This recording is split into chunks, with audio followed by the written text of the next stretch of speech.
This got overlooked going into the weekend, and it should have gotten a lot more attention than it got. There's some beefing going on in women's soccer. Now, before you turn off the radio and say, I don't want to hear about women's soccer. No. It's not really about women's soccer. It is about whether or not men should be competing in women's soccer, which I would say is a big, fat no. And most of us would agree on that. So what happened here is that Angel City FC, a women's soccer club in Los Angeles, has some internal beefing going on between teammates. Why? Well, Elizabeth Eady is a women's soccer player for Angel City FC. And she wrote a big piece in the New York Post last week headlined, National Women's Soccer League must adopt gender standards to keep growing. And she made the case that basically we should make sure that we are preserving women's rights and competitive fairness while fostering meaningful inclusion. Right? I mean, that's just common sense. So she writes this big piece. She talks about some of the recent controversies across women's sports.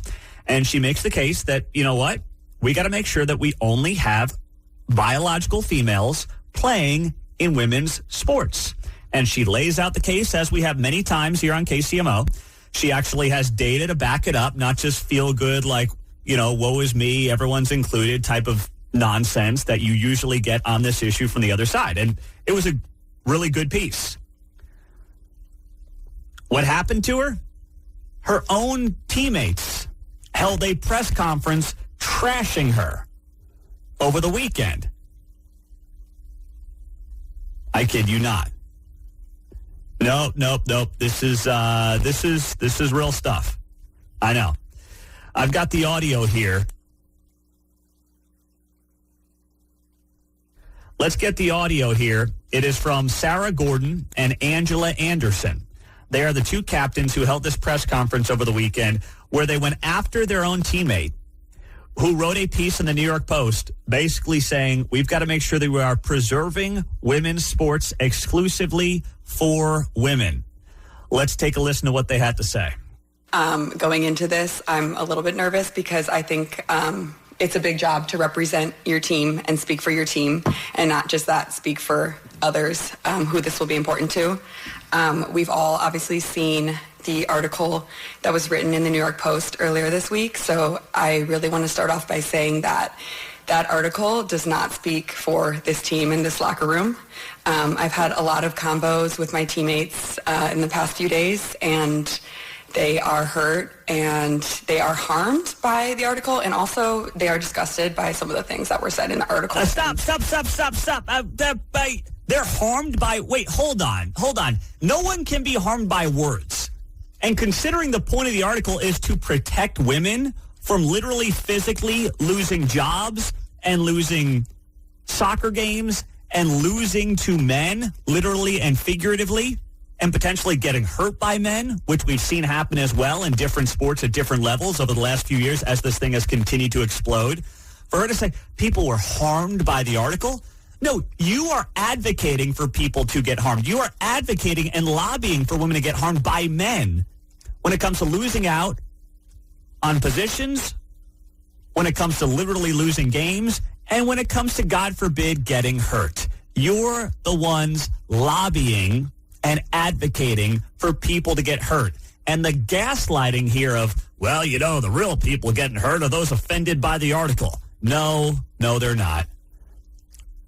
This is Angel City FC captains speaking. Let's continue this audio. And these captains, Sarah Gordon and Angela Anderson. It's really important for me to say that. And we don't agree with the things written for a plethora of reasons, but mostly the undertones come across as transphobic and racist as well. The article calls for genetic testing on certain players, and it has a photo of an African player as a headline, and that's very harmful. And to me, it's inherently racist because to single out this community based on them looking or being different is absolutely a problem. Stop.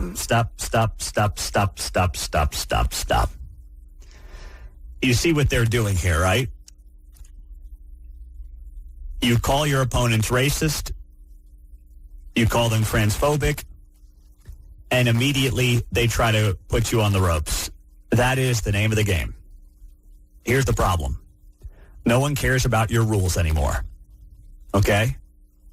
Might have worked a few years ago where people start backpedaling. Oh, no, I'm not a transphobe. I'm not a racist. Nope. That game's over. Call me whatever you want. Seriously. Say it about me. Say it about this women's soccer player, Elizabeth Eddy, who wrote this article in the New York Post headlined, National Women's Soccer League must adopt gender standards to keep growing. Say it about any of us. Call us whatever you want. I'm not going to sit here and defend myself. I'm not going to backtrack on the issue. She's certainly not going to do it because you use the T word or you use the R word, okay? You're gaslighting. People know what you're doing, and we're not going to sit here and take it anymore, John. You know, when you look at sports, any league, any sport, it's a meritocracy, right? Basically. Mm-hmm. And so this individual has captained her team to an 11th place finish. So maybe they need to focus on some things more at hand than social issues because they're not in the playoffs. Yeah. Maybe isn't that the way it goes? Maybe they're really upset, too, because they were in the process of recruiting a couple of dudes to try to improve themselves in the standings, and then they got called out by one of their own teammates. I don't know. Let's keep it going here on the audio, please. And as a mixed woman with a black family, I'm devastated. Stop! Oh, my, no one, jeez, stop. It's not about you. It's actually about protecting you.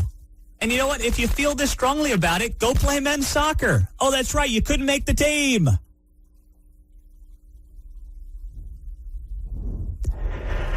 You know, I'll speak to this personally. My oldest daughter really enjoys soccer. Coaching her, having a good time. As long as she enjoys doing it, she can keep doing it. I'm not one of these parents that's going to make her do it. I know what the end game is here. It's not going to be any professional women's soccer team for her. I promise you that. But one thing that she has been doing as a first grader is during her recess, she plays soccer with mostly boys. And she comes home and she talks to me about it every day. And she readily admits, like, Dad, the boys are faster, they're stronger, they're better than me, but I really like doing it. I said, that's fine. That's great. I mean, just have fun. Do what you want to do. She's like, yes, a lot of the girls don't want to play with me because, we're mostly playing with boys. And they are faster and they are stronger. And I said, well, if you're having fun, who cares? And she came home last week and she jumps off the bus and she goes, Dad. It's like, yeah. She goes, I stole the ball from fill-in-the-blank boy's name today at school. And she was like, I couldn't wait to come home and tell you. And I was like, well, I'm really proud of you. That's great.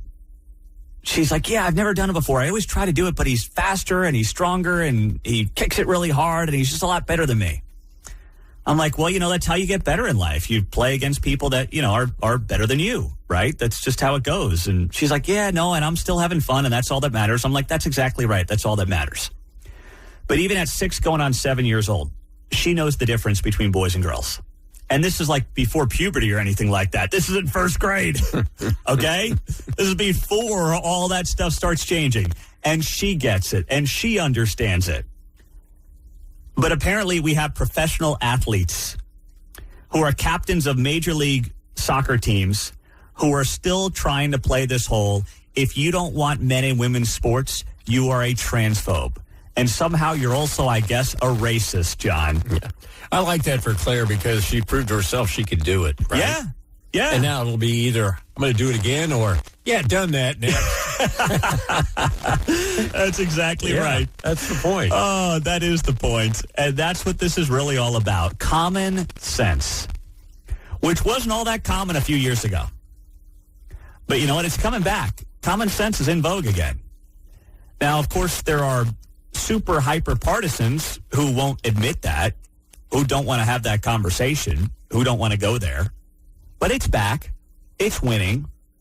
And I hope that in this case, this Angel City Football Club in Los Angeles continues to highlight this story. Let the American people decide. And I promise you, maybe in their little Southern California bubble, they'll have a lot of fanboys and fangirls. But for most of America, they're going to say, no, this has to end.